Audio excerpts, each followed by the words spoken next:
Ahí está. Bueno, buenas tardes, gracias por asistir a este ciclo de único día de charlas virtuales de los proyectos Filosit del Instituto de las Culturas, del cual tengo, bueno, el honor de dirigir, y en el cual me gustaría resaltar cuáles son los propósitos de estos proyectos Filosit, especialmente, obviamente, para el ámbito de la Facultad de Filosofía y Letras, de la cual, digamos, dependemos, y de la Universidad de Buenos Aires. Especialmente está destinado para aquellos grupos de investigación, tanto de graduados como de alumnos de la Universidad de Buenos Aires, que comiencen, digamos, a insertarse en lo que es el ambiente científico y académico en la investigación específicamente. Entonces, para aquellos grupos o investigadores o becarios o profesores que formalmente no pueden presentarse a otras instancias de convocatoria, como serían los UBASIT, que son los subsidios que da la Universidad de Buenos Aires a grupos en formación o ya conformados, existen estos Filosit que la Facultad de Filosofía y Letras aprobó en el 2018 y que en el instituto están radicados 2 proyectos, de los cuales hoy en día vamos a escuchar los avances en la voz de sus ambas directoras, vamos a decir. El primer proyecto que vamos a escuchar a nombre de la doctora Sonia Lancelotti es Uso del espacio y cultura material en la cuenca media y superior del río Luján desde la transición Pleistoceno-Holoceno hasta el siglo XIX. Y la segundo Filosit va a ser se denomina Traduciendo la alteridad, experiencias, ediciones, manuscritos e impresiones ante el desafío de un nuevo mundo, siglos XV a XVIII, digamos, va a estar a cargo de la directora del equipo, la doctora Carolina Martínez. Pero bueno, integran Juliana Gandini, codirectora, Paula Hoyo, Satori, Julieta Frere y Martín Damián del Bene. Son los integrantes. Estos 2 proyectos, como ven, están, digamos, versando sobre 2 disciplinas, que es la arqueología, en el caso de Sonia Lancelotti, y la historia, en el caso del segundo Filosit que se va a presentar, dando un poco un panorama también de las disciplinas en las cuales el instituto o se radican proyectos de investigación o planes de investigación de becarios e investigadores o docentes investigadores. Así que bueno, le paso la palabra a Sonia Lancelotti para que comience entonces con su presentación. Gracias, Verónica. Bueno, voy a compartir la pantalla. Armamos un PowerPoint. Gracias a todos por acompañarnos en esta presentación de proyectos. Acá al inicio, todavía no arrancó el modo presentación, estamos un poco lenta, pero ya lo lograremos. Quería contarles en primer lugar quiénes son los integrantes de este proyecto Filosit, que somos varios, los tienen acá arriba, en la codirección me acompaña Karina Giscoyán, y todos los integrantes en orden alfabético son Gabriela Acuña Suárez, Claudia Aranda, Juan Manuel Esteves, Cristian Javier Dubois, Marcelo Lamamí, Leandro Luna, Gala Maroscac y Mauro Saiz Reales. La presentación la haremos en parte yo y en parte miembros del equipo para no aburrirlos tantos, así que a lo largo de la ponencia les van a ir hablando Karina, Gabriel, Claudia y Gala. La segunda cosa que les quiero contar respecto de este Filosit es que es la continuidad de proyectos previos, también radicados en la Facultad de Filosofía y Letras. En el programa anterior, el Filosit se inaugura en 2018, pero antes había otro que era el Programa de Reconocimiento Institucional de Proyectos, que se inició en 2012, y en esa convocatoria 2012 nosotros también nos presentamos y obtuvimos la primera acreditación por el proyecto que se llamó Arqueología del Partido de Mercedes y sus alrededores, que estaba centrado en el Partido de Mercedes, ya les voy a mostrar dónde está, y a partir de 2015 y 2016, en la segunda convocatoria, ampliamos el área de estudio a la cuenca superior y media. Puntualizaremos igualmente en esta presentación solo este proyecto Filosit, el que comenzó el 1 de julio de 2019, tras una evaluación que se inició en 2018. Bueno, el objetivo, tal cual fue planteado ese proyecto, es conocer la dinámica socioespacial y la materialidad de las sociedades que habitaron la cuenca superior y media del río Luján a lo largo del tiempo. Este sector de la región pampeana ha sido habitada en forma continua, más o menos continua, desde finales del Pleistoceno hasta la actualidad. El fechado radiocarbónico más antiguo para esta zona, basado en restos humanos, arrojó una antigüedad de 11.000 años antes del presente, y actualmente vivimos nosotros. O sea que a lo largo de estos 11.000 años, nosotros procuramos avanzar en el conocimiento acerca de este proceso de ocupación.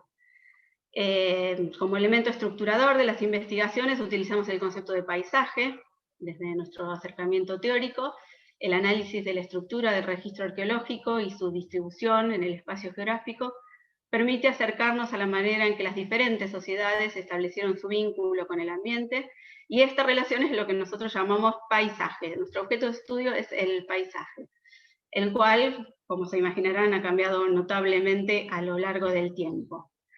El análisis estructural del paisaje nos permite acceder a los distintos aspectos de las sociedades que habitaron este espacio geográfico, observando sus cambios y continuidades, las diferentes estructuras sociales, el grado de cohesión social, la capacidad tecnológica, e incluso acercarnos a algunos aspectos de la ideología y de la organización política.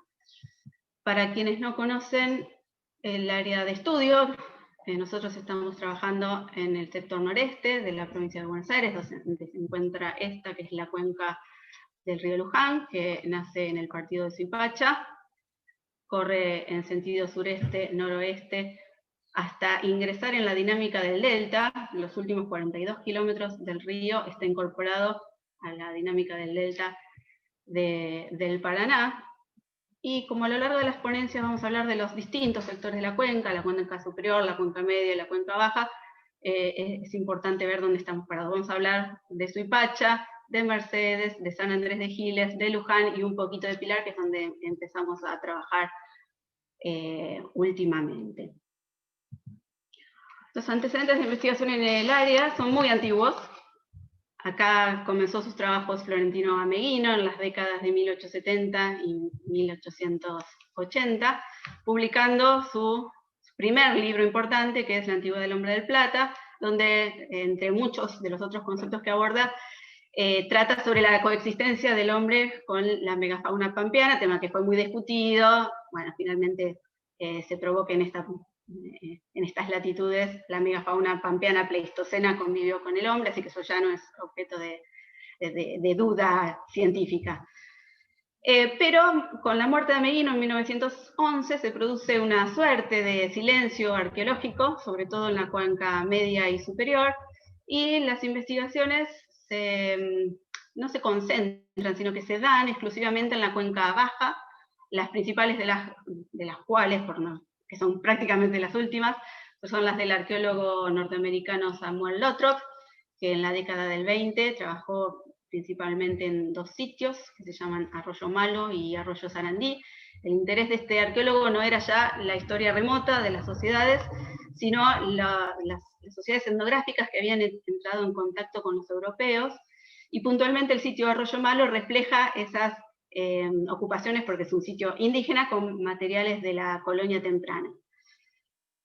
Pasaron 40 años para que vuelvan a realizarse investigaciones también en la cuenca baja, en la zona del delta, a cargo del arqueólogo Ciro René Lafont, que trabaja en varios sitios, rescaba el arroyo Sarandí, arroyo Guazunambí y otros tantos, que a fines del siglo XX también son retomados por el equipo de Loponte, que continúan también trabajando en distintos sitios del Holoceno tardío, en el sector bajo, puntualmente en la zona del delta.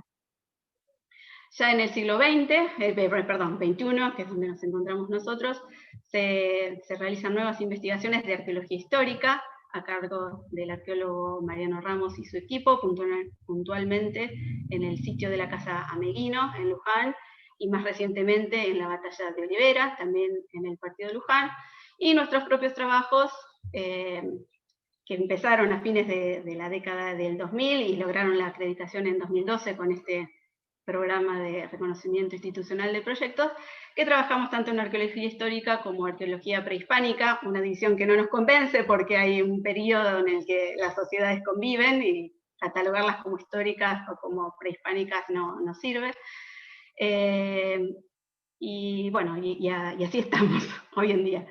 No vamos a hablar de nuestros antecedentes en esta ponencia, sino que la organizamos para hablar exclusivamente de este proyecto, que sobre la base de todos los antecedentes tiene 5 objetivos específicos que estructuran esta ponencia. El objetivo 1 es objetivo específico, y el objetivo específico 2 los va a contar Karina Giscoyan. El objetivo 3, que es realizar las reconstrucciones pavimentales del área de estudio, lo va a contar Gabriela Acuña, junto con el objetivo 4, que es caracterizar el registro material vinculado a las sociedades del área, que también explica una parte Gabriel y otra parte Claudia Aranda, con el Cementerio Sur de San Andrés de Giles. El último objetivo, no en orden temporal, sino de exposición, porque lo venimos realizando desde que se inició el proyecto el año pasado, es la realización de actividades de extensión y divulgación, también lo va a contar Claudia Aranda. Y para cerrar, Gala Maruscac les va a contar todas las actividades de productos, vendría a ser del proyecto, que son las publicaciones y las presentaciones a congresos. Yo les hacía hincapié al principio de que no es un proyecto que se inició en 2019, sino que tiene una trayectoria un poco mayor que les va a permitir entender por qué tenemos tan linda producción. Espero que a ustedes también les guste. Bueno, y ahora vamos a pasar les paso con Karina, que les va a hablar sobre este objetivo específico 1. Dale, gracias Sonia. Bueno, buenas tardes a todos, y bueno, como decía Sonia, yo les voy a hablar de los 2 primeros objetivos, que los estamos trabajando con el licenciado Suárez, y básicamente estamos en el primer objetivo específico 1, la idea es evaluar la validez de los modelos propuestos en otras áreas o en otras regiones acerca de la extinción de la megafauna para nuestra área de estudio. En este caso, como primer paso, lo que estamos haciendo es relevando y analizando restos fósiles que están distribuidos en distintos museos, instituciones, en colecciones privadas. En este caso específico que estamos mostrando acá en la diapo, estamos relevando la colección Luis Morales, que está localizada en Luján, en Jáuregui, cerca de Luján. Y lo que estamos haciendo básicamente es limpiando el material, sacándolo de las cajas, limpiándolo, clasificándolo, el elemento óseo, a qué especie es, si lo podemos identificar, o a qué género por lo menos. Después tratamos de identificar todo lo que sea agentes biológicos, lo que sean agentes antrópicos o patologías. Lo registramos en la base de datos que tenemos del equipo, y después volvemos a realmacenar todo el material utilizando técnicas más modernas de conservación. No solamente estamos trabajando en colecciones privadas, sino que también estamos trabajando en colecciones que están depositadas en los museos públicos, en este caso en el Museo Bernardino Rivadavia. Sonia, te pido la otra. Y en el Bernardino Rivadavia y La Plata. Y en este caso específico, como se ve acá en la diapo, lo que estuvimos analizando fueron distintos caparazones de gliptodontes.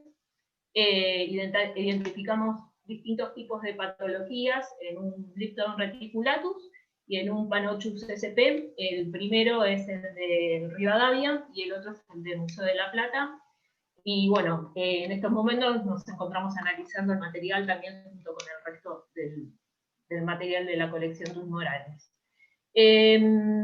Por otro lado, también lo que estamos haciendo como parte de este objetivo que trata sobre la megafauna en sí, teniendo en cuenta la parte de lo que mencionaba Sonia sobre los antecedentes y todo y tal de la cuenca, estamos registrando y georreferenciando los yacimientos que están asociados a estos conjuntos fósiles, y al mismo tiempo también realizamos prospecciones para detectar nuevos loci de interés en la zona. En este caso, por ejemplo, lo que estuvimos haciendo es relevando la zona de Jáuregui, cercano a donde se extrajeron los materiales de la colección Luis Morales, y estuvimos también identificando algunos puntos interesantes, digamos.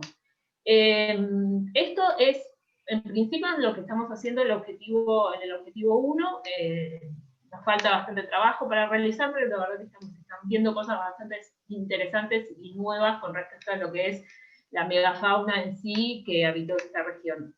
Y como objetivo 2, lo que hicimos es lo que propusimos es generar modelos de cambio en el uso del espacio a lo largo del tiempo. Para ello estamos consolidando en un GIS, en un sistema de información geográfica, las bases de datos geográficas de lo que son los sitios arqueológicos, paleontológicos e históricos del área de estudio. Georreferenciamos y sistematizamos aproximadamente una cantidad de 56 sitios arqueológicos, 117 paleontológicos y 115 históricos.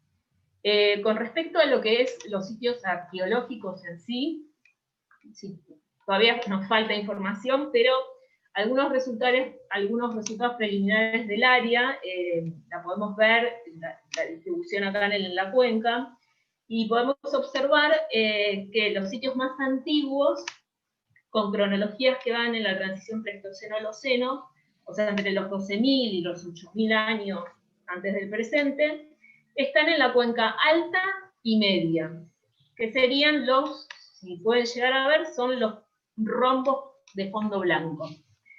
Después tenemos en general pocos sitios en lo que se refiere al Holoceno en general, ¿no? Que son los círculos grises. Y los hallazgos están más bien en la cuenca alta. Y por último, la mayoría de lo que son los sitios correspondientes al Holoceno tardío, o sea, lo más cercano a nosotros, desde hace 3.000 años a la llegada de los españoles en el siglo XVI, están concentrados en la cuenca baja del río Luján, que vendrían a ser los rombos rellenos de gris. Y en menor cantidad estamos encontrando sitios de este tipo en la cuenca alta y en la cuenca media. Así que bueno, le doy la palabra a Gabriel. Muchas gracias. Hola, buenas tardes. Yo hablo del objetivo 3, que es realizar reconstrucciones paleoambientales. La idea de esto es generar diagnósticos acerca de las características paleoecológicas de la cuenca del río Luján para el momento del arribo del hombre a esta zona y momentos previos a para saber cómo era la cuenca previo y post arribo del hombre. Porque todavía no está muy claro cómo fue esa relación en esta zona. La importancia de esta visión o de esta línea paleoecológica es que se trabaja ver cómo eran las relaciones entre las especies y estas con el ambiente. Bien. Para ello estamos realizando una de las aproximaciones, es a partir de perfiles estratigráficos. Acá abajo vemos un perfil típico de la cuenca del río Luján, para caracterizar la dinámica ambiental de toda esta zona. Algo interesante para acotar es que el sector medio de la cuenca del río Luján fue el primero, o ahí se encuentra la localidad tipo para las investigaciones geoestratigráficas de la región pampeana. Y en la imagen de abajo podemos ver, no sé si se puede marcar, pero en la parte de abajo vemos, en realidad a primera vista podemos ver 3 tipos de sedimentos diferentes. El primero corresponde, el de abajo, el verde, corresponde a momentos del Pleistoceno tardío. El del medio, el más claro, sedimentos del Holoceno temprano y medio. Y por último, sedimentos actuales, en realidad del Holoceno tardío. No voy a entrar en detalle por el tema del tiempo, pero a partir de estos trabajos podemos hacer algunas reconstrucciones paleoecológicas, como por ejemplo la que se ve en la imagen que se ve a la izquierda, que es una escena entre una hembra de Panoptus protegiendo la cría contra un Artotherium, teniendo en cuenta la vegetación y todas esas cuestiones. Como dijo Karina, estamos trabajando mucho con una evidencia muy interesante, que son las paleopatologías, y estamos teniendo evidencia de paleopatologías tanto de enfermedades como de traumatismos. La siguiente.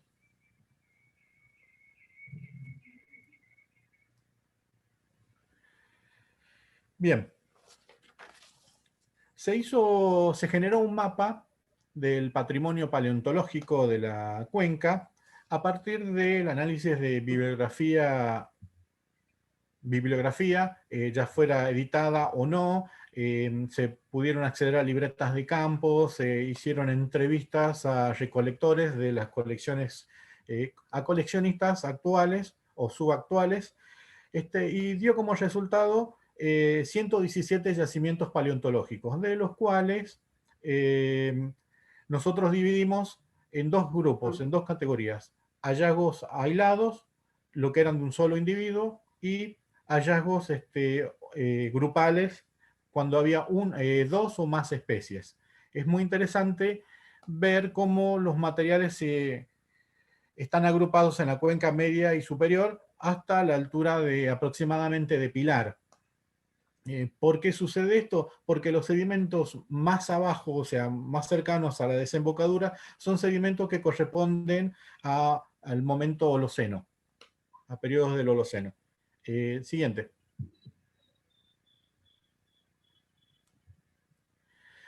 También caracterizamos el registro material que está apareciendo en las sociedades en esta área, y esta imagen corresponde a materiales del sitio Río Luján, y tenemos material cerámico. En general el material cerámico aparece muy fragmentado, es bastante escaso en la zona, y en la imagen blanca que vemos al lado es una imagen tomada de Cagiano, donde se muestran las formas típicas de las vasijas, que son vasijas de forma abierta.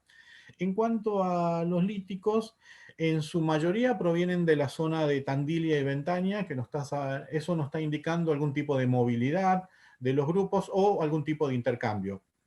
Y con respecto a los restos zooarqueológicos, pudimos identificar las especies más utilizadas, tanto sea para el consumo o para otros usos, como el venado de las pampas, el ciervo de los pantanos, coipos, cuises, y también muchos peces, como por ejemplo el dorado que aparece ahí. Siguiente. Y acá tenemos un material interesante que están asociados o sea, el de arriba es el fémur de un Nautatus que encontramos en la colección Ameghino. Este material estaba perdido, estaba traspapelado, no perdido, y lo pudimos identificar. Y el de abajo es un material de momentos tardíos, ya de Holoceno tardío, y es un colgante de saponita. Siguiente. Y por último, también generamos un sitio, una cartografía sobre sitios arqueológicos divididos en dos categorías que anteriormente habló tanto Karina como Sonia, sobre sitios históricos y sitios prehispánicos. Nosotros en el tema de estas categorías es bastante complicado, porque también nos pasa con nosotros cuando trabajamos el poblamiento temprano: ¿son sitios arqueológicos o son sitios paleontológicos? Entonces estamos en esa disyuntiva. Pudimos georreferenciar 69 sitios arqueológicos, de los cuales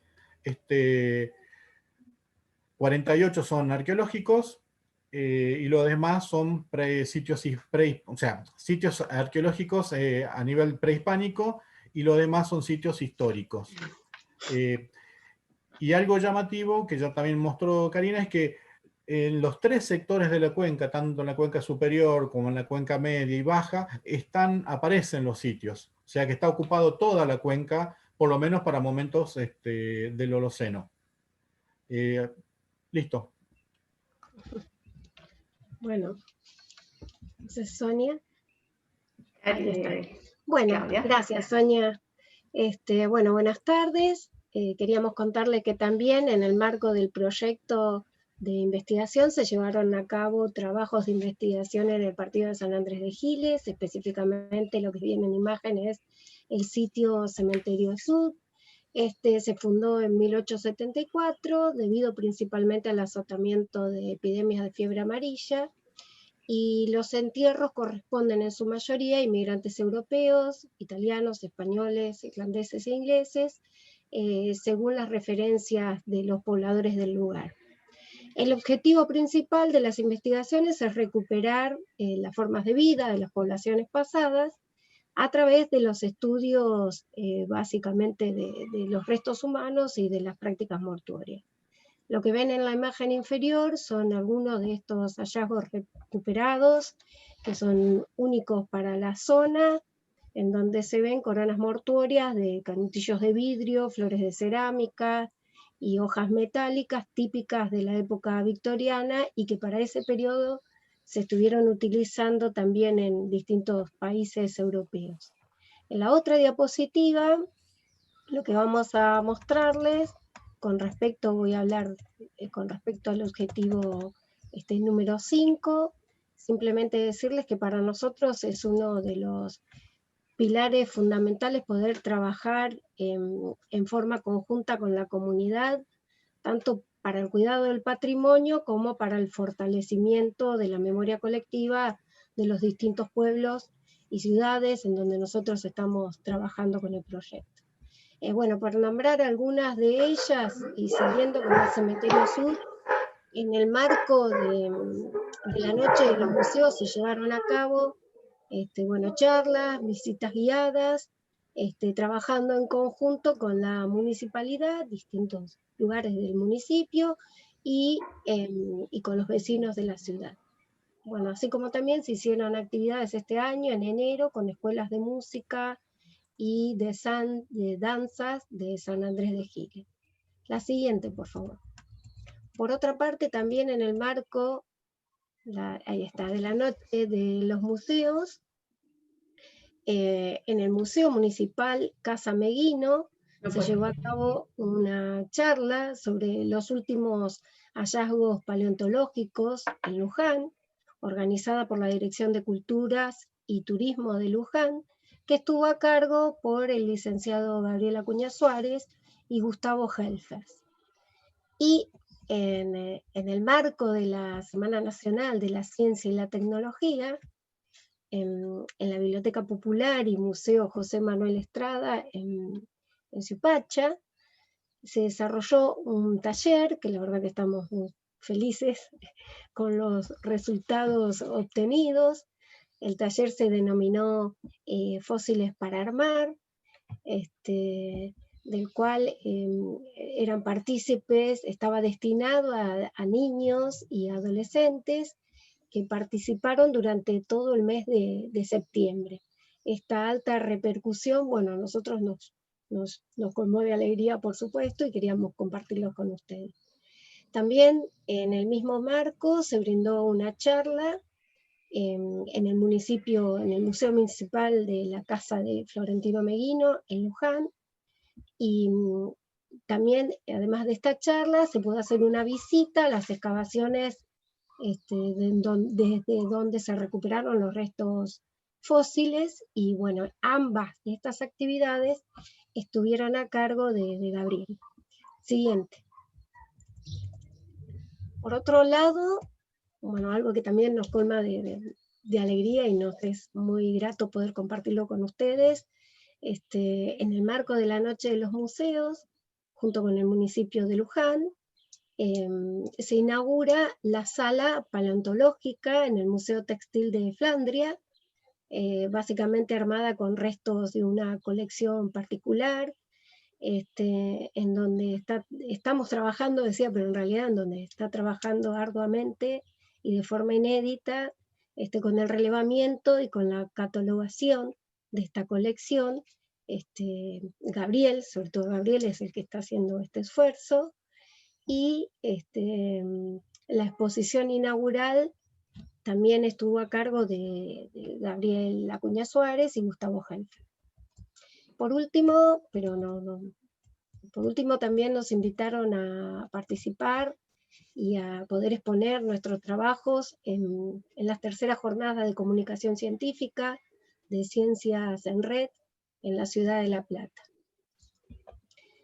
Bueno, siguiente, a pesar de, o sea, este año y a pesar del contexto de pandemia, pudimos participar de diferentes encuentros. En la imagen ustedes van a ver a Sonia, la doctora Sonia Lancelotti, junto con otros investigadores, quien dictó una charla dentro del ciclo Conservación en tiempos de coronavirus, que estuvo organizada por la Administración de Parques Nacionales. También nos invitaron a participar de las jornadas virtual de divulgación en el mes de aniversario de Florentino Ameghino, organizada por la Dirección de Cultura y Turismo de la Municipalidad de Luján, dada también a cargo de la doctora Sonia Lancelotti.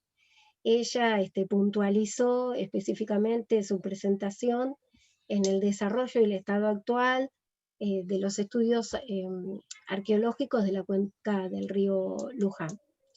Y estoy diciendo que pudimos trabajar y que gracias a esta relación que tenemos también con los municipios, debo decir que en este momento siguen trabajando, así que nos es grato poder contarles, y esto es gracias a la relación que se genera con las autoridades y con los vecinos de los pueblos.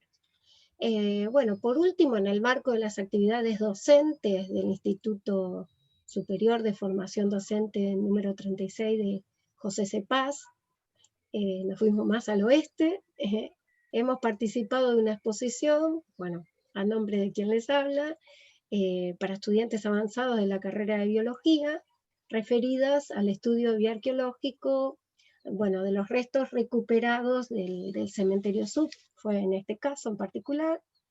Y bueno, contarle que toda esta información, si ustedes la quieren ver, están disponibles en internet. Así que las dejo con Gala. Hola, buenas tardes a todos y a todas. Bueno, como para complementar con todos los objetivos previos, cabe destacar que primero vamos a nombrar las presentaciones a los congresos. Primero voy a nombrar la reunión anual de comunicaciones de la Asociación Paleontológica Argentina en La Plata en el año 2019. Luego también presentamos en el primer Congreso Iberoamericano de Estudios Sociales sobre conflicto armado de carácter internacional en noviembre de 2019 en la ciudad de Buenos Aires. También presentamos en la 32ª Jornada Argentina de Mastozoología en Puerto Madryn, también en noviembre de 2019. Luego también presentamos en la Jornada de Posgrado en Geografía y Turismo de la Universidad Nacional en septiembre de 2019 en Bahía Blanca. Luego en el 16º Congreso Nacional de Estudiantes de Arqueología en la ciudad de Córdoba, y como verán nos dimos todos los gustos, no nos privamos de nada. Entre las publicaciones que realizamos entre el periodo 2019-2020 contamos con 5 trabajos. El primero, titulado Comunicación Pública sobre Arqueología y Paleontología en la Cuenca del Río Luján, en la Jornada de Comunicación Científica Ciencia en Red, en 2019, autoría de los integrantes del equipo aquí presentes. El segundo artículo fue escrito por Chiscoyan Karina en 2019, con el título Going Back to the Collections, a Study Case from the Florentino Ameghino Collection, Houses y Museo en La Plata, Argentina, publicado en Conservar. Luego tenemos el método centrográfico aplicado a la localización de sitios arqueológicos en la cuenca del río Luján, en Argentina, de autoría de la doctora Lancelotti y Noelia Príncipe en 2019, publicado en Métodos Cuantitativos en Geografía Humana, seguido por la publicación de primeros resultados para la puesta en valor patrimonial del Cementerio Sud en San Andrés de Giles, provincia de Buenos Aires, Argentina, en la revista Mundo de Antes. El último, el quinto trabajo, fue escrito por la doctora Lancelotti este mismo año, titulado Investigaciones Arqueológicas de Florentino Ameghino en la cuenca del río Luján, publicado en Anales de la Sociedad Científica Argentina, Tenemos además 2 publicaciones en prensa este mismo año. La primera es Hacer arqueología en el contexto de aislamiento social preventivo y obligatorio en revistas y espacios de crítica y producción, seguido por la publicación de Sonia, también de la doctora Lancelotti, titulado 1870-2020, Antecedentes y Estado Actual de la Arqueología en la Cuenca del Río Luján, a 150 años de sus inicios, en Relaciones de la Sociedad Argentina de Antropología. Para finalizar, nombraremos cuáles son las perspectivas futuras, ¿no?, de este proyecto. Como ven en la diapositiva, son retomar las actividades de salidas al campo, el relevamiento de colecciones y sitios cuando finalice este periodo de aislamiento social preventivo y obligatorio. Además, también tenemos la intención de promover las acciones de preservación y conservación de materiales arqueológicos y paleontológicos entre distintos agentes sociales, reconocer los patrones de uso del espacio en los distintos grupos humanos, y por último, profundizar en el conocimiento de la biodiversidad pasada de la zona. Por ende, como verán, tenemos muchos objetivos más por cumplir. Así que les agradecemos su atención y que tengan muy buenas tardes. Gracias. Gracias, Gala, y gracias a todos. Ahí fue un breve resumen de este ajetreado año. Un año que nos obligó a todos a hacer volantazos respecto de lo que veníamos planeando hacer. Totalmente. Y que bueno. Pero aún así, bueno, lograron hacer muchas cosas, ¿no? Y eso es lo importante. Sí, lo hacíamos en balance con los chicos. Hicimos como mucho al armar la ponencia, y mucho es del trabajo previo, que se capitaliza, claro, como la ciencia lo hace, 1 o 2 años después de que se trabaja. Por eso en 2019 y 2020 parece que está, wow, en un solo proyecto, en un solo año se ven todo eso ahí. Pero muchos trabajos anteriores también. Sí, también aprovecho para mencionar que, como les dije en la presentación, en este momento están trabajando, por ejemplo, está Judith también acá, Ferraris, presente, que es la directora del complejo museográfico de San Andrés de Giles, y en este momento actividades que habíamos programado el año pasado y en el mes de enero, la están llevando a cabo. Entonces, bueno, es valioso, por ejemplo, eso para nosotros, ¿no? A pesar de que no podemos estar por el tema de la pandemia en el sitio en este momento, o en los lugares donde nosotros excavamos. Bueno, si les parece bien, podemos dejar la parte para comentarios, preguntas y interacción entre los grupos y también respecto de los invitados o asistentes para el final, ¿no? Después de haber concluido con la segunda presentación, que es la de nuestro grupo de trabajo. Bueno, mi nombre es Carolina Martínez y voy a hacer una muy breve introducción para después cederle la palabra al resto del equipo que colabora y que trabaja, digamos, trabajamos todos juntos como un colectivo de trabajo, así que todos tenemos algo para decir al respecto, ¿no? Y somos bastante menos que en el grupo de Sonia, así que también hemos hecho una división del trabajo según los intereses y funciones que cada uno adoptó. Bien, nuestro proyecto, digamos, como mencionó Verónica Williams al comienzo de este encuentro, se titula Traduciendo la Alteridad, experiencias, ediciones, manuscritos e impresiones ante el desafío del nuevo mundo, y justamente, digamos, está vinculado a un tema mucho más contemporáneo, podríamos decir, en relación con los objetivos y el amplio espectro del Filosit, que también está radicado en el IDECU, que es el que dirige Sonia, ¿no? Bien, respecto de los orígenes del proyecto y también del equipo que lo conforma, creería yo que se explican a partir de 2 situaciones o 2 instancias que en parte son convergentes, ¿no?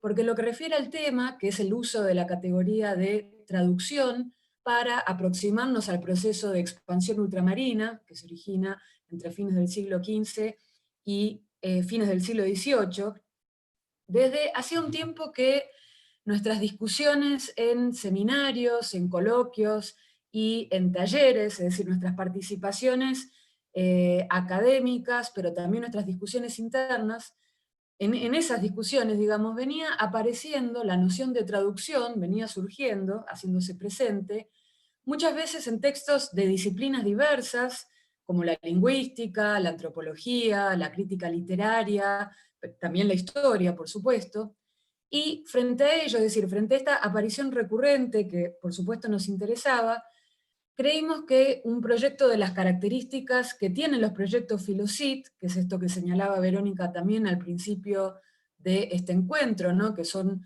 más plurales, que no tienen que ver, digamos, o que se alejan un poco de las características de los proyectos UBASIT, creímos entonces que un proyecto con las características de los Filosit nos permitiría discutir y sistematizar las múltiples acepciones y usos que tenía esta categoría, ¿no? Que es la categoría de traducción o la noción de traducción.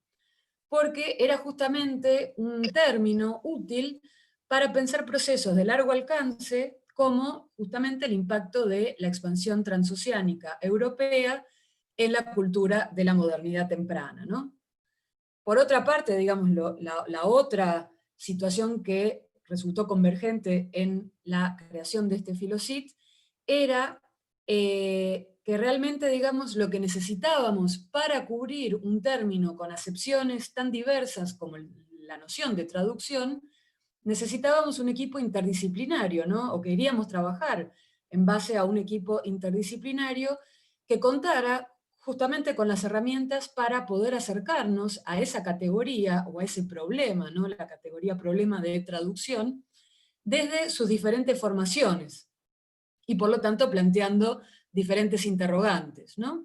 Y así se conformó el grupo del que somos parte, con integrantes especializados en el área de arqueología, como Julieta Freire, en el área de letras o de los estudios literarios, como en el caso de Paula Hoyos, y también, digamos, desde el campo de la historia, en sus distintas fases, ¿no? Digamos, en el caso de Martín, como un alumno avanzado y ya, digamos, a punto de concluir la carrera, y Juliana y yo ya desde el, digamos, el lado de la docencia y de la investigación, ¿no? Y esos, digamos, fueron como las dos corrientes que nos llevaron y que, digamos, juntas llevaron a la creación de este Filosit centrado en la traducción y con énfasis en esa modernidad temprana y en esa expansión ultramarina. El proyecto entonces examina ese proceso de construcción de nuevos tipos de alteridad en el marco de la expansión ultramarina europea y, digamos, ese complejo proceso de encuentros con nuevos tipos de alteridad, de la necesidad, digamos, de describir el mundo a partir de nuevos conceptos, categorías y nuevas imágenes, ¿no? Que se crean a partir justamente de ese encuentro.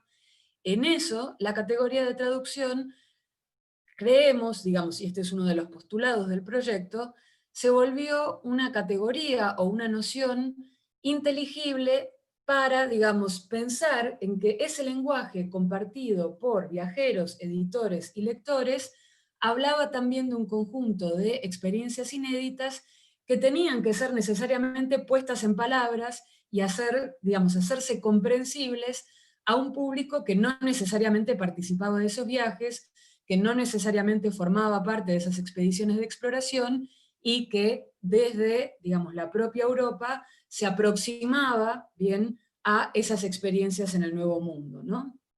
Entonces, digamos, postulamos que la práctica de la traducción debe ser comprendida, y fue comprendida entonces, no solo como un ejercicio lingüístico de pasaje de una lengua a otra, ¿no? Como podríamos pensar es la primera acepción o la primera cosa en la que pensamos cuando pensamos en una traducción, sino que también tenía que ser interpretada, la noción de traducción, en un sentido amplio, ¿no? Como un acto de interpretación cultural del otro, y también, digamos, de traducción en el sentido de traer a ese otro de vuelta y hacerlo inteligible en términos compartidos por quien traduce y por quien recibe esa información, ¿no? Frente, digamos, a este postulado o a partir de esa idea inicial que tuvimos cuando armamos este equipo, lo que hicimos luego fue examinar distintos dispositivos textuales y objetos culturales en los cuales, o a partir de los cuales, Europa construyó una imagen renovada, bien, de los habitantes, de la flora y de la fauna, de un orbe terrestre en constante ampliación, ¿no?, en el contexto de esa expansión ultramarina. Y al mismo tiempo, digamos, en ese proceso de traducción en sentido amplio, lo que también vimos y vemos en nuestros estudios particulares es cómo, digamos, esa traducción permitió también asimilar un conjunto de nuevas otredades, producto también de esa expansión transoceánica. Así que ese sería, digamos, básicamente lo que llevó a la conformación del equipo y la base, ¿no?, misma de nuestra investigación actual. Le doy la palabra a Juliana para que nos cuente un poco más sobre esto. Bueno, gracias. Y bueno, justamente a partir de estos intereses y esta necesidad de redefinir la categoría de traducción cultural y de pensar las posibilidades que podía brindarnos para justamente rastrear cómo fue posible que los europeos de la primera modernidad construyeran una nueva imagen del mundo, incluso del género humano también, en el contexto de la expansión ultramarina, vimos que nos permitía empezar a como desilvanar e ir rastreando distintas instancias en donde estos europeos tempranos modernos chocaron con una alteridad que es geográfica y humano, y que les planteaba el desafío de hacer inteligible eso que veían, o que sentían, o que comían, ¿sí?, de otro lado del océano, y que además pudieran comunicar esas experiencias que eran fundamentalmente ajenas, digamos, a las que conformaban su experiencia histórica acumulada. Entonces nos preguntábamos por los dispositivos intelectuales y técnicos que habían estado disponibles o que se habían generado justamente en este proceso, con el fin de comprender, de plasmarle, de dar una forma y de comunicar estas experiencias en ultramar. Entonces, la noción de traducción apareció casi naturalmente, ¿no?, como una idea de cómo comprender estos pasajes entre culturas, pero también, por ejemplo, entre lenguajes, por ejemplo, del lenguaje visual al lenguaje escrito, y del lenguaje escrito al lenguaje visual, y también, ¿por qué no?, en un sentido más estricto, de empezar a rastrear las traducciones de muchos de estos textos sobre ultramar entre distintas lenguas europeas.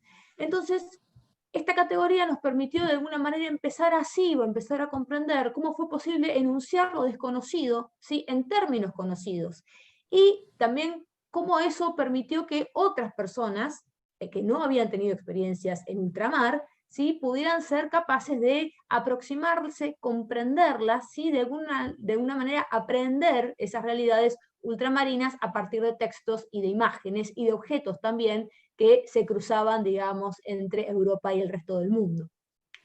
Entonces, considerar esto nos permitió no solamente pensar los procesos de producción, ¿sí?, de estas representaciones, sino también todos los procesos que son subsiguientes, que tienen que ver con lo que en los estudios, digamos, literarios e históricos se llaman procesos de recepción, es decir, todos esos procesos de resignificación que están implicados en el hecho de que una representación, o una imagen, o un texto empiece a migrar entre distintas instancias temporales, sociales, y que en ese proceso justamente se producen cambios de sentido.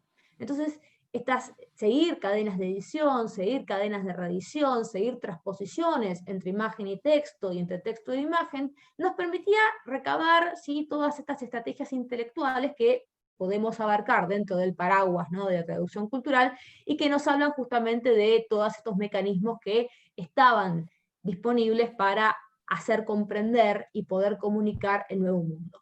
Ahora, lo interesante de la categoría, que más allá que la traducción cultural nos sirve para entender estos fenómenos, es que también tanto la traducción como la necesidad de un abordaje interdisciplinario aparecieron como fenómenos que estaban implicados en nuestro propio objeto de estudio, es decir, ya eran cosas que veíamos que ocurrían en la temprana modernidad.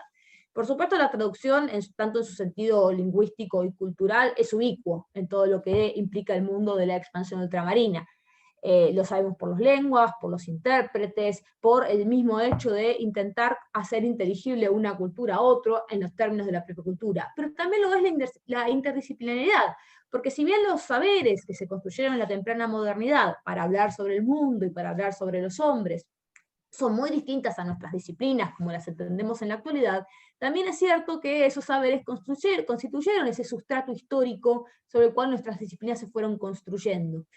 Y lo que vemos en nuestras fuentes es que con este objetivo de comprender a este nuevo mundo, que no es solamente América, sino que es un mundo nuevo comprendido como la suma de sus partes, y que es un mundo conectado, distinto, digamos, a las concepciones previas del mundo que se tenían antes digamos, de la expansión ultramarina, nos habla justamente que los europeos apelaron a todos estos saberes, ¿sí?, en la medida que los necesitaban. Entonces vemos superposiciones entre tradición clásica, tradición legal, digamos, más medieval, vemos que recurren a la anticuaria, o sea, que es esta primera como formulación de la arqueología, que es el interés por los objetos, apelaban a la cosmografía, a los estudios lingüísticos, a la tecnología del grabado. Entonces ya nomás en la producción de esas representaciones sobre el mundo ultramarino aparece esta cuestión interdisciplinaria que nosotros de alguna manera reproducimos en nuestro grupo de estudio. Entonces, en definitiva, lo que nosotros queremos hacer es, usando las palabras del historiador italiano Carlo Ginzburg, reconstruir esos filtros y esquemas que simultáneamente enceguecen y hacen ver, partiendo de la base de que además estos esquemas, ¿sí?, que permiten la intelección no son fijos, sino que se ajustan a expectativas, experiencias nuevas y al conocimiento acumulado. Es decir, este conocimiento con el otro, ¿sí?, es lo que también moviliza todas estas categorías y lo que permite construir esta idea de una traducción que es siempre de alguna manera imperfecta y que sí está siempre en proceso de construcción, ¿verdad? Porque en realidad lo que estamos viendo es un proceso muy dinámico de construcción de inteligibilidad o de distintas formas de inteligibilidad entre culturas y también entre disciplinas, porque estos diálogos cruzados, por ejemplo, entre historia y cosmografía, o entre lenguajes visuales y lenguajes textuales, también alimenta la producción de estas representaciones, que permean no solamente, como les dije, nuestro objeto de estudio, sino también nuestra propia práctica disciplinaria. Pasado esto, le cedo la palabra a Paula, ¿verdad? ¿O estoy equivocada? No, los objetivos específicos ahora. Perdón. Martín. Los objetivos específicos, entonces, pero sí le tenía que ceder la palabra a alguien y era Martín ahora. Bueno, buenas tardes a todos. Mi nombre es Martín Del Bene y mi objetivo en este proyecto es analizar la traducción o los procesos de traducción en el terreno. Para eso estoy trabajando en la fuente del Fidalgo de Elbas, que narra la expedición de Hernando de Soto a la Florida en el siglo XVI. Y lo que resulta interesante en esta fuente, lo que aparece teniendo en cuenta estos procesos de traducción, es la figura de un intérprete, Juan de Ortiz, que es un español que permaneció cautivo alrededor de 10 años entre los nativos de la Florida, a raíz de una fallida expedición anterior, la de Narváez, la famosa narración de Álvar Núñez Cabeza de Vaca, y que se encuentra tempranamente con la expedición de Soto y se incorpora a ella. Y bueno, los conocimientos que este individuo adquirió a lo largo de su cautiverio le permiten hacer de mediador entre estas dos culturas que se encuentran, y lo que se observa es que favorece el éxito inicial de la empresa de estos españoles liderados por De Soto.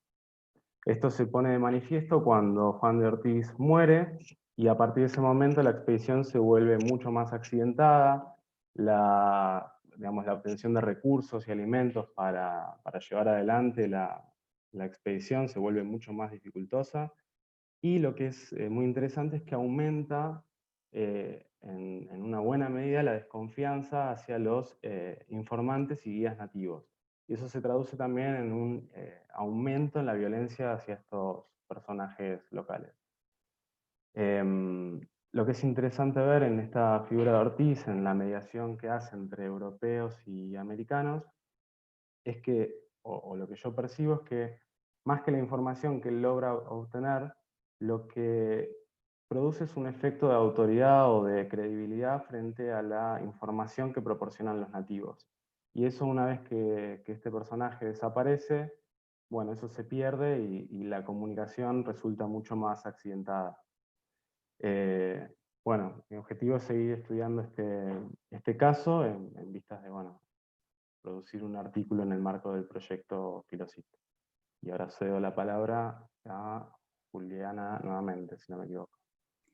En efecto, hay gente que es más organizada que yo, como por ejemplo Martín. Mi objetivo particular en este proyecto es analizar puntualmente lo que son la producción de representaciones etnográficas en áreas de ocupación periférica de España en América, por ejemplo Florida o nuestro Río de la Plata, y acá me solapo un poco con las investigaciones del otro grupo, pero en el temprano siglo XVI, Y lo que me interesa a mí es seguir o reconstruir una especie como de genealogía de representaciones sobre estas sociedades ultramarinas, porque lo que yo hago es que una vez que identifico una serie de representaciones producidas por testigos directos que viajaron y que vieron y que interactuaron directamente con esas sociedades, cómo esas representaciones empiezan a migrar dentro de la cultura europea, ¿sí? A través de su circulación o de su inclusión, mejor dicho, en obras historiográficas y cosmográficas. Entonces me encuentro que lo que un testigo dice que vio en Paraguay o metido en los pantanos de Florida,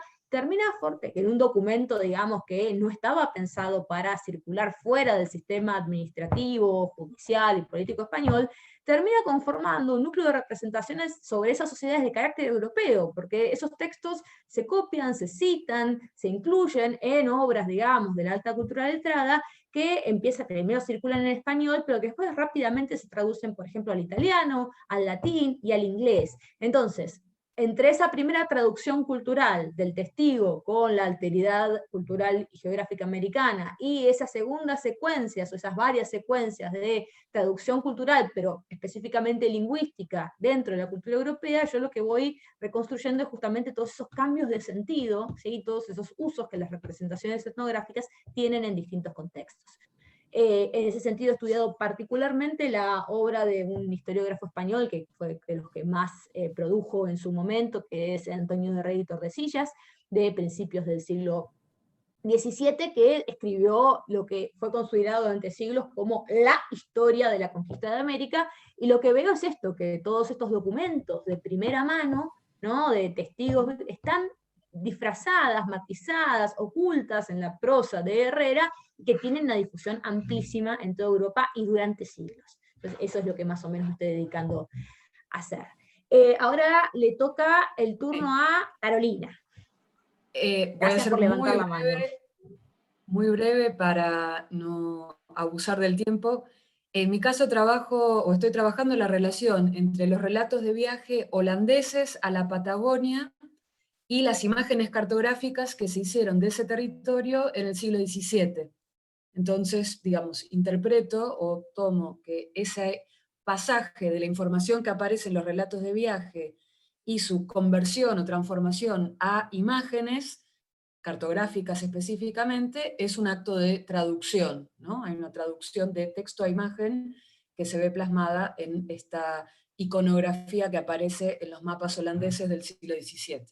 Le cedo mi palabra a Paula. Hola, buenas tardes a todos y a todas. Muchas gracias por este espacio. Mi nombre es Paula Hoyo Hattori.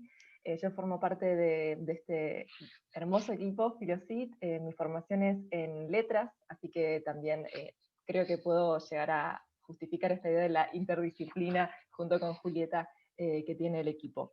El objetivo específico que yo estoy trabajando tiene que ver de alguna manera con mi investigación de doctorado, que también hice en Filo, y que se centró en los relatos escritos por jesuitas desde Japón durante la misión en la segunda mitad del siglo XVI específicamente. Para este trabajo, para este objetivo específico del Filosit, elegí trabajar y concentrarme muy específicamente en una fuente, que es un diálogo impreso en Macao en 1590, en una imprenta de tipos móviles que habían llevado hasta ahí una comitiva de jesuitas y de 4 japoneses convertidos al cristianismo, que había viajado a Roma entre 1582 y 1590, ¿no? Cuando regresan, entre otras cosas, van a publicar este libro. Creo que este libro tiene un montón de características que lo vuelven espectacular para trabajar la cuestión de la traducción, porque pone en escena un diálogo entre los 4 jóvenes japoneses y 2 japoneses que los interrogan sobre lo que han visto en Europa, pero está escrito en latín. Entonces ya desde un primer momento se nos plantea la cuestión de la lengua, ¿no? La lengua y la traducción lingüística. Pero creo que también permite este diálogo pensar en esa otra dimensión de la traducción que fue mencionada por Juliana y por Caro, que tiene que ver con la traducción cultural y la manera en la que estos personajes del diálogo tienen que hacer inteligible aquello que vieron en Europa para sus 2 coterráneos japoneses que no han viajado. Al mismo tiempo es una ficción, por supuesto, porque es muy improbable que hablaran entre sí en latín estos japoneses.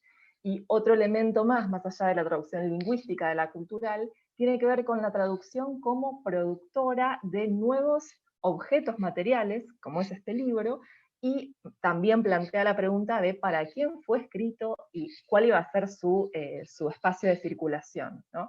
Y en ese caso también le digo muy brevemente, y dejo el lugar a Julieta, era un libro escrito específicamente para aquellos japoneses conversos que estaban estudiando el seminario jesuita. Entonces ahí también hay, en la propia identidad de estos futuros lectores del diálogo, hay también una serie de capas de identidad que están totalmente vinculadas, creo yo, con la cuestión de la traducción. Así que bueno, en esas estamos, y dejo la palabra a Julieta. Gracias, Pau. Bueno, buenas tardes a todos, todas. Gracias por el espacio. Bueno, yo estoy un poquito más cercana a la disciplina, como mencionaron, soy licenciada en Ciencias Antropológicas con orientación en Arqueología en la Universidad de Buenos Aires, y soy parte del programa de Arqueología Subacuática del Instituto Nacional de Antropología y Pensamiento Latinoamericano, por lo cual mi campo de interés en la arqueología marítima está muy vinculado con la expansión ultramarina que estamos mencionando, y es la forma en la cual me involucré en este proyecto. Y en ese sentido, retomando un poco la idea de estos objetivos específicos que cada uno y una de nosotras hemos tenido, el mío tiene que ver con un análisis de las descripciones, los relatos etnográficos, vinculados al registro material, hacer un poco más de hincapié en la cuestión del registro material, cómo se describe, en contextos de encuentro con comunidades indígenas locales en el área Fuego Patagónica, que es además el área en la cual nuestro equipo de investigación de arqueología marítima se desarrolla con mayor frecuencia. Y bueno, dentro de este objetivo específico pude acceder a 2 diarios de viaje que están almacenados en el Museo Naval de Madrid, de España, vinculados a un episodio muy curioso, que es una fragata mercante española que se llama Purísima Concepción, que llega a Caleta Falsa en 1765, principios de 1765, y bueno, tiene un episodio de naufragio, más bien encalla contra la costa, por lo cual ese episodio resulta en que los marineros y los tripulantes pueden volver a rearmar esa embarcación para varios meses después, en marzo, retornar al Río de la Plata, poder rehacer un poco su embarcación y prepararse para volver a España. Y bueno, en esos meses en Caleta Falsa, un espacio, imagínense, en el siglo XVIII, no nos podemos imaginar a través justamente de estos relatos, 193 náufragos conviviendo con las poblaciones que estaban circulando en esos espacios, los Haush, y en esos diarios de viaje se plasma toda una serie de relatos etnográficos muy, muy interesantes, que justamente hacen alusión a los circuitos de movilidad, a la división de los roles de género, a los modos de aprovisionamiento, de alimentación, a los rasgos físicos, a cómo se visten, a qué materiales utilizan, qué tipo de tecnología, y en ese sentido hemos prestado atención particularmente a todos estos relatos a partir de la categoría de traducción cultural que, como bien han mencionado las chicas, tiene que ver con una categoría que es amplia, que habla de un acto de traducción, un acto de interpretación de un otro, de una alteridad, y que en ese acto también construye una otredad, que es muy interesante de ver cómo partimos de algún modo todos partimos de algún modo de ciertos conceptos a priorísticos, que es lo que podemos denominar etnografías implícitas, y que son fruto de todas esas producciones que llegaban a Europa, para aquellos que todavía no habían ido, digamos, no habían llegado a América a constatarlo, digamos, desde la experiencia, y cómo esas etnografías implícitas se reajustan y entran en tensión con la experiencia. y es lo que se refleja muchas veces en los relatos, que existen unas ideas que funcionan como marco epistemológico para, por ejemplo, para el accionar, digamos, como una especie de guión de, bueno, hay que tenerle cuidado, por ejemplo, a estas personas que son peligrosas, pero en el encuentro efectivo con el otro, con lo que Salins denomina como riesgo empírico de las categorías en acción. Son categorías que tenemos y que en el riesgo de la experiencia misma se ponen en tensión, se resignifican, se transforman, y eso, digamos, es el valor que tenemos de acceder a este tipo de archivos. Eso es todo. Ya estamos con los objetivos específicos, por lo cual Sí. va a seguir Pau. Exactamente. Sí, gracias. Yo voy a ser muy breve, también para que quede tiempo para las preguntas y para los intercambios. En este momento, después de ya haber presentado la cuestión general, los fundamentos del proyecto, los objetivos específicos de cada integrante, en este momento yo les voy a contar de manera muy breve cuáles son las conclusiones de alguna manera a las que hemos llegado en este primer año de trabajo. Y para ello simplemente diré, para no abundar tanto en nombres y títulos, voy a mencionar unos pocos, para que se den una idea de cuáles fueron las discusiones que hemos venido sosteniendo en el equipo a lo largo de este año, y qué conceptos y qué ideas quizás se han reforzado y qué ideas novedosas hemos encontrado en la bibliografía. En este sentido trabajamos y leímos, en primer lugar, aquello que él o la evaluador o evaluadora del proyecto nos sugirió en la devolución, y después podríamos ubicar dos grandes grupos. Primero, un grupo textual de textos de obras que piensan explícitamente la cuestión de la traducción de manera teórica, como el clásico de Paul Ricoeur sobre la traducción, por poner un ejemplo, y luego un segundo grupo de textos que quizás no son obviamente alusiones a la cuestión de la traducción, pero que nos sirvieron para pensar nuevos conceptos y para ampliar de alguna manera nuestra perspectiva. Este segundo grupo también tiene la condición que vinimos mencionando desde el comienzo de la presentación de lo interdisciplinario. Por ejemplo, en este segundo grupo podemos mencionar el abordaje de la historia del arte de Alpers, para pensar cómo hay también una idea de traducción en las cuestiones de las imágenes, entre el arte visual y la cartografía.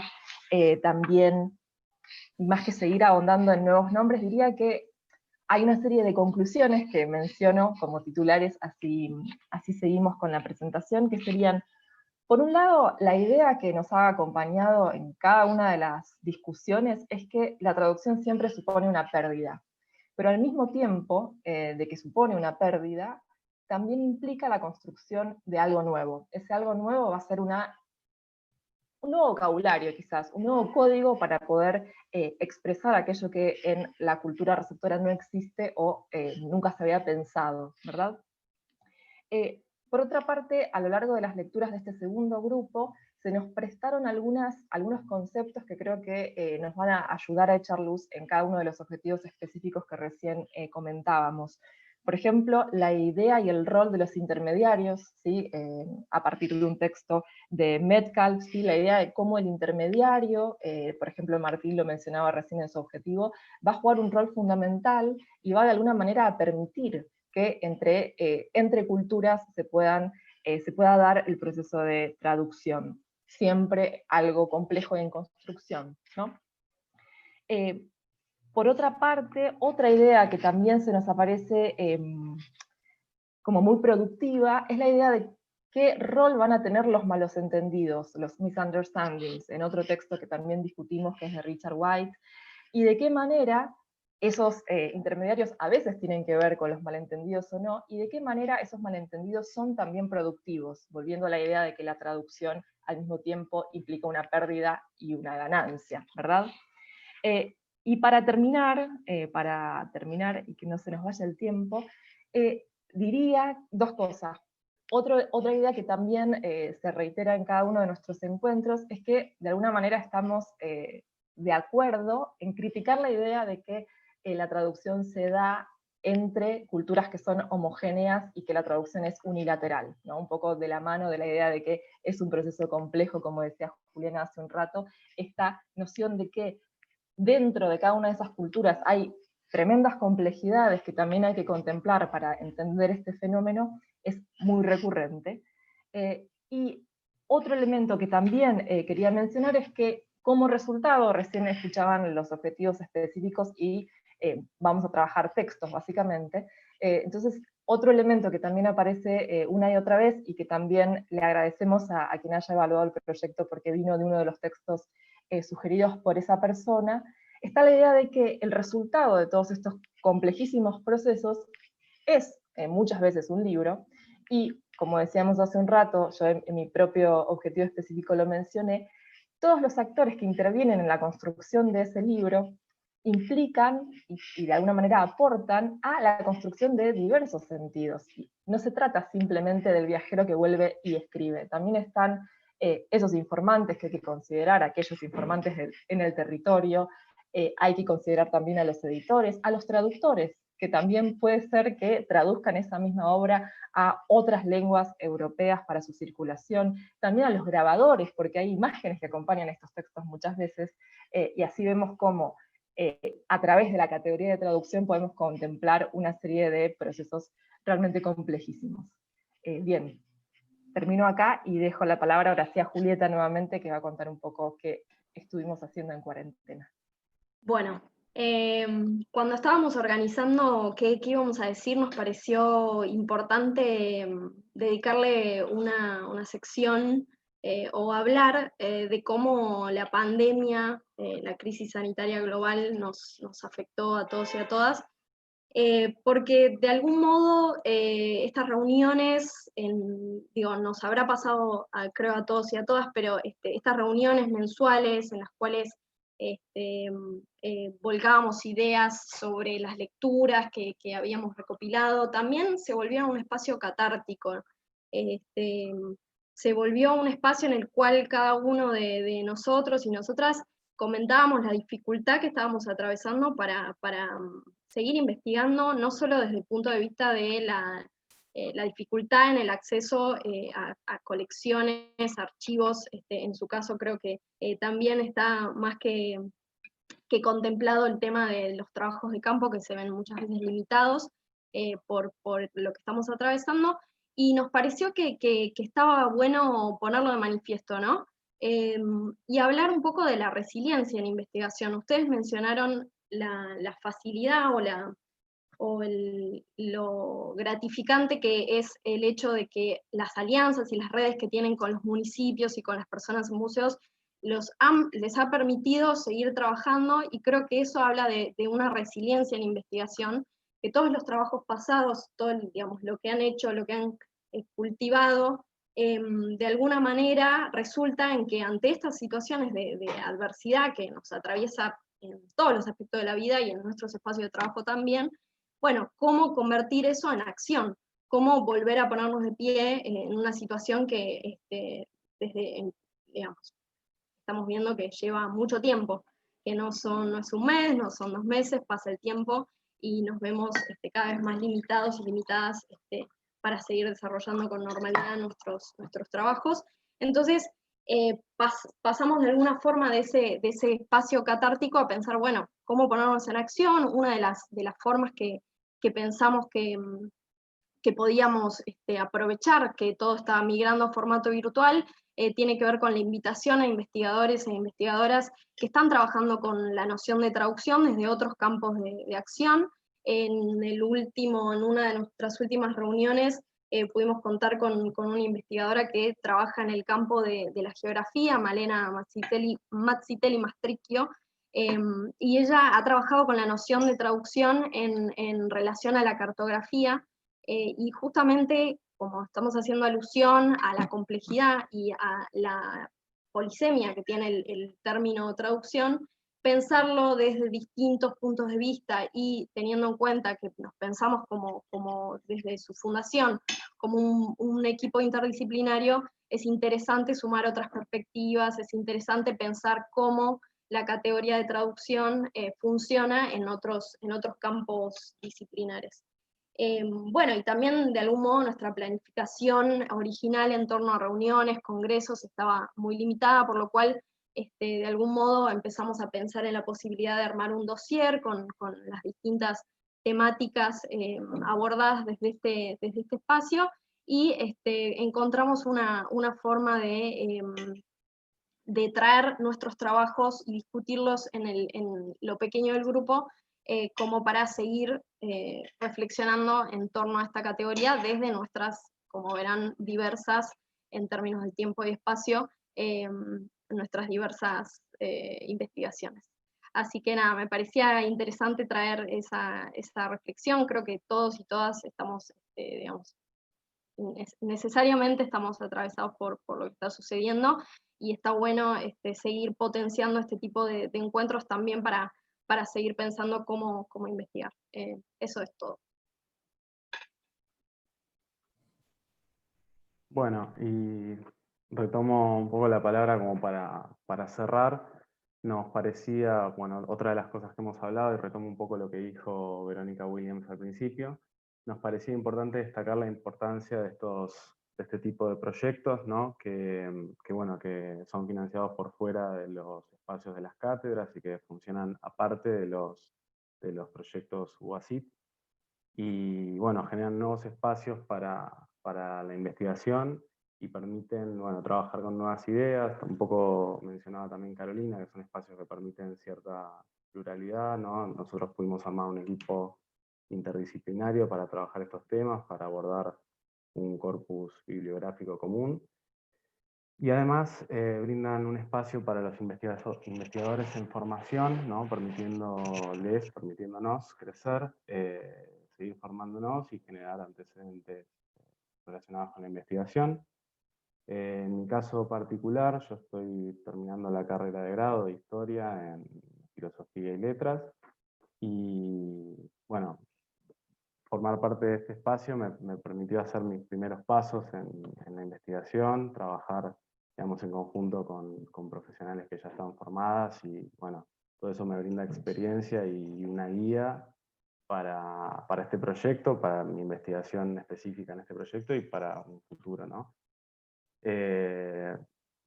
No es menor, digamos, a mí durante la carrera no tuve oportunidades de formar parte de un proyecto que pueda sostener en el tiempo, que pueda discutir bibliografía y trabajarla en pos de una investigación.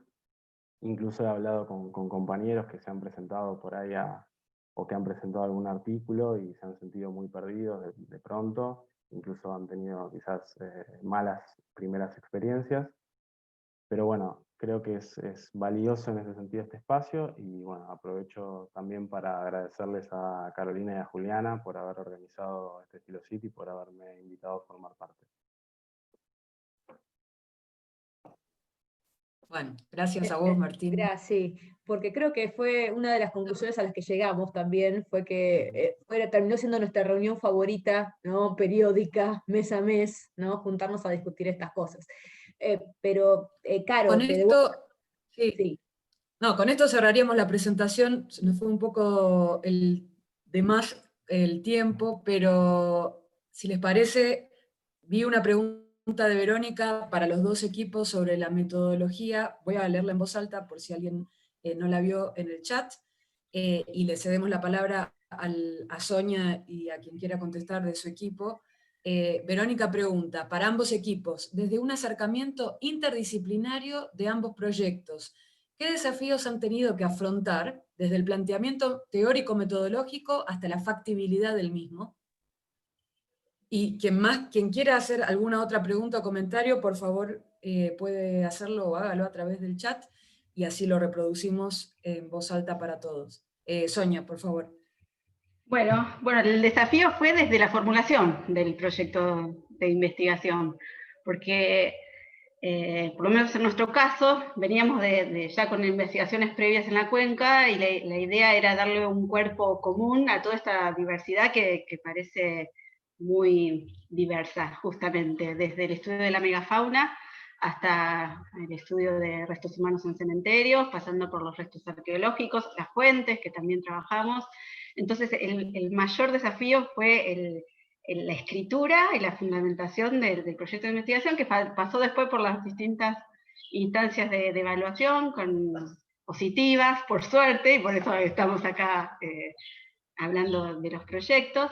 Y después en la implementación el gran problema fue el advenimiento del aislamiento social preventivo y obligatorio, como les pasó también a ustedes. Y que en nuestro caso no podemos limitarnos a leer bibliografía. Entonces la salida del campo, no poder ir al campo es una limitación importante. Cuando hicimos el primer informe de avance puntualizamos en esta dificultad, y incluso de manera catárquica, así como les ha pasado a ustedes, nosotros nos reunimos los lunes y dijimos, bueno, vamos a hacer algo positivo con todo esto, y una de las cosas que hicimos fue escribir un artículo que se llama Hacer arqueología en tiempos de aislamiento social preventivo y obligatorio. La arqueología, que tiene esta connotación tan material, de tocar los objetos, de describirlos, de ir al campo, mucho trabajo de campo, bueno, ¿cómo nos rearmamos? Y una de las conclusiones de ese trabajo, que va a salir en la revista de Filo Espacios, es que primero que no nos quedamos quietos, los arqueólogos en pandemia, y que lo que podemos aportar fuertemente es en la generación de contenidos, ya sea seguir haciendo investigaciones, pero también muchas actividades de divulgación y aportar contenidos al ámbito educativo, que está también con tantos problemas de funcionamiento en este contexto de aislamiento. Así que, bueno, las dificultades fueron esas, y más o menos las vamos sobrellevando. Vamos a ver cuánto más dura. Claro, nosotros por ahí como grupo estamos en una instancia inversa, porque en realidad nosotros formamos este grupo de investigación para avanzar sobre una problemática que habíamos intuido, que habíamos sospechado que tenía un campo de desarrollo, que efectivamente estamos comprobando que sí. Entonces, uno de los desafíos, digamos, en hacer esto es, bueno, decir, ya plantearlo como un proyecto interdisciplinario, y esto de aprender a pensar con el otro, y aprender a pensar con las herramientas del otro. Es un desafío, pero también creo que es algo extraordinariamente gratificante, y que redunda justamente en una mejor comprensión de nuestros objetos de investigación.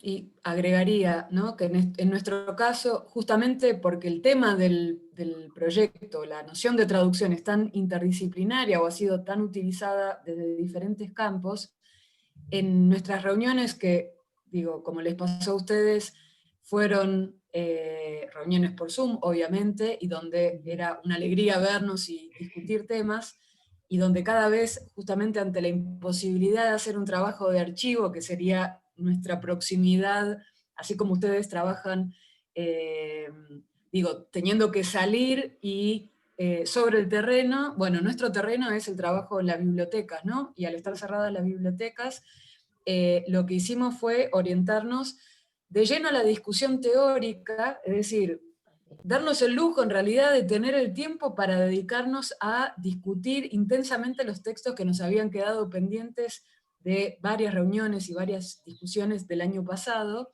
y bueno, dedicarnos a eso. Y agregaría que en el caso del desafío de lo interdisciplinario, bueno, tenemos una arqueóloga, una especialista en estudios literarios, formada en letras, y 3 historiadores, es decir, que hay una mayoría hacia la historia, pero en nuestras reuniones lo bueno es que siempre tenemos a Paula, que nos dice y nos habla sobre el origen de la palabra y las distintas acepciones que tiene, entre otros aportes, por supuesto, que hace. Julieta nos trae a tierra, es decir, nos pone la palabra en relación también a la materialidad y al modo en el que también se desarrolla, circula, etc. Agregamos también la perspectiva contextual, cultural, política y económica desde el lugar de la historia, es decir, que realmente es una experiencia que tal vez pocas veces se ve en la carrera, por lo menos en historia, y lo hablo desde un punto de vista estrictamente personal, no es que quiera hacer una crítica, pero estamos muy alejados muchas veces de discusiones que están sucediendo en el departamento de al lado, ¿no? Es decir, que están sucediendo en letras, que están sucediendo en geografía, esta invitación que hicimos a esta geógrafa que trabajaba la traducción desde la topografía, realmente fue fantástico, ¿no? Porque era acercarnos al mismo término, pero desde otro lugar, un lugar que ninguno de nosotros podía reponer, porque tenía que ver con la experticia de ella y sus trabajos como geógrafa y específicamente en esa topografía del territorio argentino. Entonces, me parece que, digo, nunca resta trabajar entre disciplinas, ¿no? Y nunca ese intercambio siempre lleva a algo más, incluso a ver las propias lagunas o dudas que tenemos en nuestros propios campos disciplinares, ¿no? Para mí es algo fantástico y bienvenido siempre. Perdón, nuevamente me extendí con el tiempo, pero acá Julieta tiene una pregunta. Ah, bueno, ¿alguien más? Leo la pregunta en voz alta que hizo Julieta recién. Dice, me pareció muy interesante el hecho de que estén analizando paleopatologías de megafauna. ¿Qué ha aportado al estudio de la transición hacia su extinción? Sí, si me permiten la contesto yo. Dale, sí, adelante. Mirá, lo que estamos viendo es que las poblaciones estaban bastante enfermas al momento del contacto y previo a ello. O sea, no eran lo que se planteaba hace un tiempo, que eran poblaciones sanas que fueron extinguidas por el hombre. Tampoco podemos decir que no lo fueron, pero no eran poblaciones saludables. Ahora estamos tratando de investigar exactamente en lo posible, porque recuerden que nosotros estamos trabajando con material óseo, muchas enfermedades aparecen en los tejidos blandos que nosotros no lo podemos analizar, y fundamentalmente hay muchas enfermedades que en huesos me dejan la misma evidencia, entonces yo no puedo diferenciar qué enfermedad es, pero me puedo acercar un poco. En síntesis, hay muchas enfermedades a lo largo de toda la cuenca.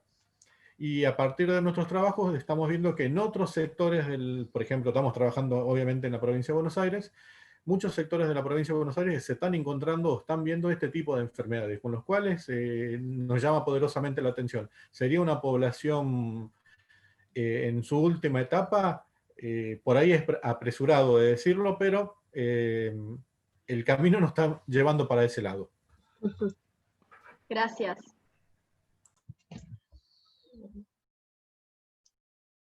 Perdón, yo quería hacer una pregunta para el equipo, digo, quien quiera contestar, sobre la noción de paisaje, que, digamos, Sonia, vos lo mencionaste al comienzo, cuando hablabas de la fundamentación.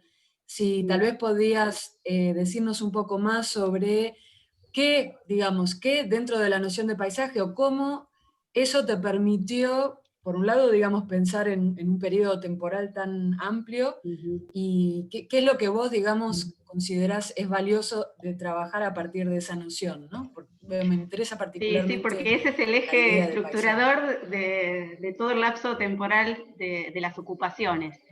Y usamos el término paisaje, que se desarrolló originalmente desde la geografía y desde la antropología, como esa interrelación entre el ambiente y el hombre, como una asociación indisoluble que va cambiando con las sociedades. Cada sociedad vive su paisaje, lo entiende, lo vivencia de diferente manera. La nuestra es nuestra visión occidental, que es la que ustedes analizan cómo ven al otro, cómo hay que deconstruirse totalmente. Entonces, nosotros para abordar este amplio lapso temporal desde la perspectiva de la arqueología del paisaje, estudiamos por un lado el ambiente natural, lo que es natural para nosotros, pero no era natural para las sociedades paleoindios que convivieron con la megafauna, pero lo vamos a abordar desde nuestra mirada, sabiendo que no va a ser exactamente la mirada del paleoindio, pero tampoco queremos verlo desde un punto de vista occidental de costo-beneficio, no es que, simplificando, no es que cazaban megafauna porque les servía económicamente y nada más, o no cazaban megafauna porque no les rendía económicamente y era muy difícil, sino verlo en esa asociación mutua, en su paisaje. Y ese mismo concepto se puede ver a lo largo del tiempo, ya con la extinción de la megafauna en las sociedades que quedaron, con la readaptación al medio, con el cambio del Pleistoceno al Holoceno, cambia la estructura vegetal y cambia la estructura animal de nuestra región, cambia el régimen de las aguas también. Entonces vamos a tener otro paisaje, las sociedades van a estar asentadas de otra forma, se van a alimentar de otra forma, se van a organizar socialmente de otra forma, aumenta notablemente la densidad poblacional con el Holoceno tardío, y eso se refleja en la estructura arqueológica. Y aparecen otros elementos simbólicos en el paisaje, por ejemplo, en el sitio Río Luján, en los esqueletos humanos, hay enterrados en forma conjunta con los esqueletos, cráneos de jaguares y de cánidos extinguidos, que nos permiten abordar otras dimensiones no económicas de la relación con la fauna, este paisaje social. Con la llegada de los españoles pasa también, bueno, todas las cosas que pasan y que vamos a empezar a articular ahora interdisciplinariamente también entre nosotros, evidentemente. Porque, bueno, esta puja de poderes entre los que estaban y los que vienen, y ¿quién tiene razón? Ninguno. Cada uno lo ve desde su propia lógica social. Tampoco han sido tan conflictivas necesariamente los contactos en las primeras etapas, para nada. Después se creó toda una construcción social acerca del permanente conflicto entre la sociedad prehispánica y la posterior. Así que bueno, y con la construcción y el establecimiento de las localidades actuales, en Mercedes, Giles, Suipacha, Luján, que son enclaves coloniales, también se ve una continuidad y un cambio en el uso del espacio.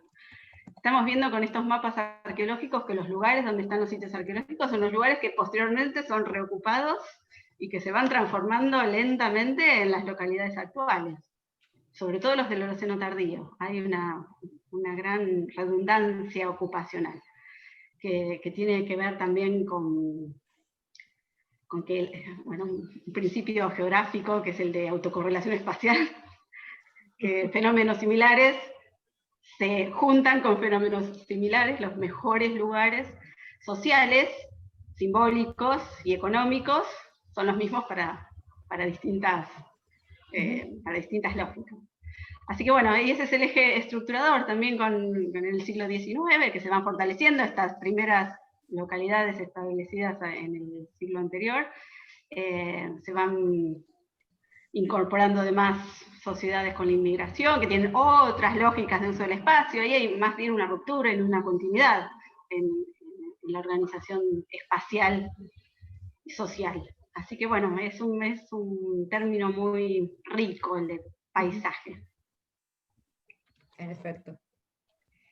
Hay una Gracias. pregunta más de Verónica, la leo en voz alta. Dice, en la traducción, ¿cómo manejan los sesgos de las filiaciones u orígenes de quienes las realizan? ¿Qué pregunta, Verónica? Pau, dale. Bueno, muchas gracias. Es una pregunta espectacular y creo que todos nos la hemos planteado y la pensamos.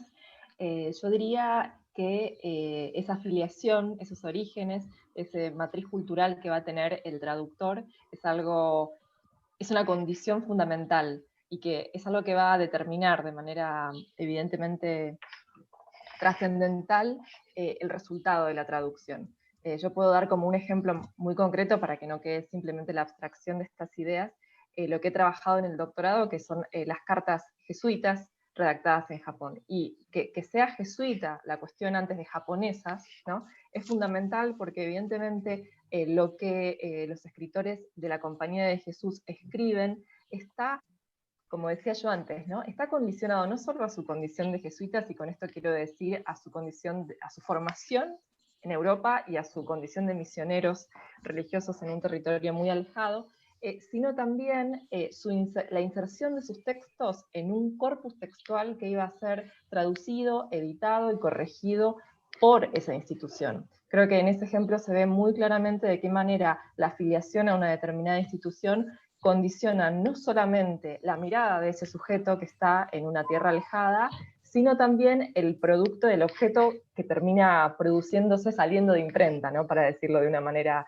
evidente. En el caso del objetivo específico que voy a trabajar en el Filosit también tiene algo interesante, como les contaba, que es un libro de factura jesuita, pero que le da la voz a estos otros, y ahí también es interesante pensar qué ocurre con el que es japonés y por lo tanto ha sido criado, porque son jóvenes cortesanos, digamos, de las cortes de la isla de Kyushu, por lo tanto ha sido educado y conoce de la tradición budista, por ejemplo, pero se ha convertido, entonces en él está la doble filiación de alguna manera, ¿no? Y creo que en ese caso la cuestión de la traducción se vuelve todavía más compleja, como si se pusiera al cuadrado, ¿no?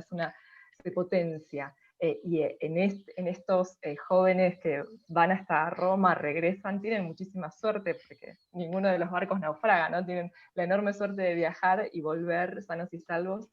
En estos chicos yo creo que veo al mismo tiempo a un japonés del periodo de fines del siglo XVI, el periodo de los Estados Guerreros, y también a un cristiano. Y eso creo que en parte, bueno, responde o no tanto, o deja abierta la pregunta, porque es algo que nos estamos planteando creo que todo el tiempo. Muchas gracias por la pregunta. Puedo agregar una cosita para redondear esta maravilla que nos trae Paula. Pensar esta determinación en dos sentidos. Primero es lo que impide ver ciertas cosas, pero también es lo que posibilita ver otras. O sea, lo interesante de este juego de miradas, a partir de que uno se pone sobre el enunciador, es que esa tradición en la que se inscribe, que es una tradición cultural, pero también dentro de la cultura una tradición que tiene que ver con su lugar social, es su lugar de origen, es su actividad profesional, confesional, tiene que ver justamente con como pequeños, como una serie de filtros, ¿no?, que nosotros tenemos que mirar para tratar de reconstruir esa mirada. Y nuestro objeto, digamos, como historiadores, es tratar de entender cómo se construye esa mirada y cuál es el resultado de esa mirada, ¿no? Entonces, en ese sentido estamos viendo como que distintos actores ven cosas distintas y por supuesto no ven otras. Entonces, en ese juego de ir como sobreponiendo tejidos, ¿no?, o esténciles, como decía Anthony Grafton, es que uno va como reconstruyendo estas imágenes evasivas y compuestas de la alteridad.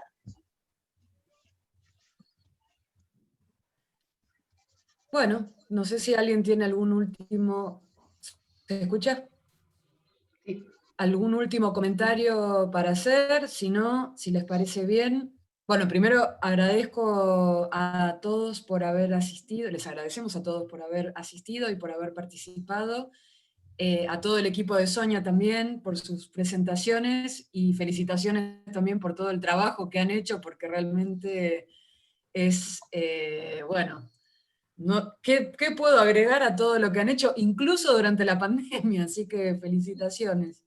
La idea era esta, como les puse recién en el chat, que pudiéramos conocernos, ya que trabajamos en el mismo instituto, ¿no?, que es el Instituto de las Culturas, y en estas circunstancias el encuentro por Zoom, que también hay que agradecer al CONICET y al IDECU por permitirnos trabajar de este modo, bueno, nos ha permitido acercarnos y eventualmente ya, espero, existan momentos para conocernos presencialmente o personalmente, esperemos que el año que viene, y si no, en algún futuro próximo, y si no, nuevamente por Zoom. Pero bueno, quería agradecerles a todos y a todas por haber participado, y espero leerlos o encontrarlos próximamente en otros encuentros.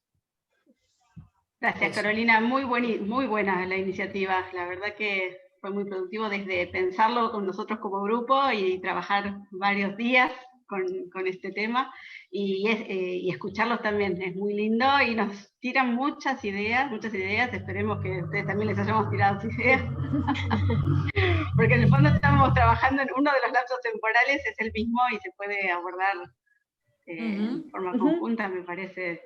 Bueno, ustedes lo saben, no sé si los demás, que Luján es el topónimo europeo más antiguo que tiene la República Argentina. Así que si se puede trabajar desde el punto de vista de la traducción cultural. Pobre Pedro de Luján, que se murió a orillas del río Luján en la primera expedición de Pedro de Luján. Sí. Y quedó establecido el nombre Luján. Ahí quedó, sí, como por ejemplo después la Maldonada, que aparece en el relato de Ruiz de Castillo, de Ruiz de Guzmán, en fin, todo ese, tenemos mucho que hablar, Sonia. Sonia y equipo tenemos mucho que hablar. Vamos a seguir haciendo reuniones de Zoom. Bueno, pero con la debida mesura. Totalmente. Y gracias, Verónica, por acompañarnos en toda la jornada. Gracias a ustedes, gracias a las organizadoras por esta charla Filosit. Y bueno, esperemos encontrarnos o por este medio o en forma presencial ya en un futuro. Y bueno, solamente invitarlos para que se comuniquen a través de las redes sociales del instituto, de la página web, www.idq.conicet.gov.ar, y bueno, y Facebook y Instagram y el canal YouTube, que ya lo estrenamos con las charlas del equipo Yokabi. Así que no, gracias por esta charla, por también la interdisciplinariedad dentro del mismo instituto, que muchas veces está conformado por grupos cada vez más grandes y que no nos da tiempo tampoco para conocernos, por lo menos en saber qué está haciendo el que está al lado, ¿no? Entonces me parece que este tipo de iniciativas son obviamente muy bienvenidas y hay que aprovechar todo lo que la informática nos está proporcionando en estos momentos de ASPO. Pero bueno, gracias a los que han participado y a los que han también hecho sus presentaciones. Felicitaciones, gracias.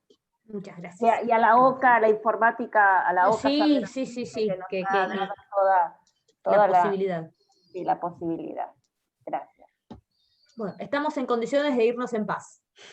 Ya está, cumplido. Chao, nos veremos en los otros. Nos veremos próximamente. Chau, chau. Gracias, adiós.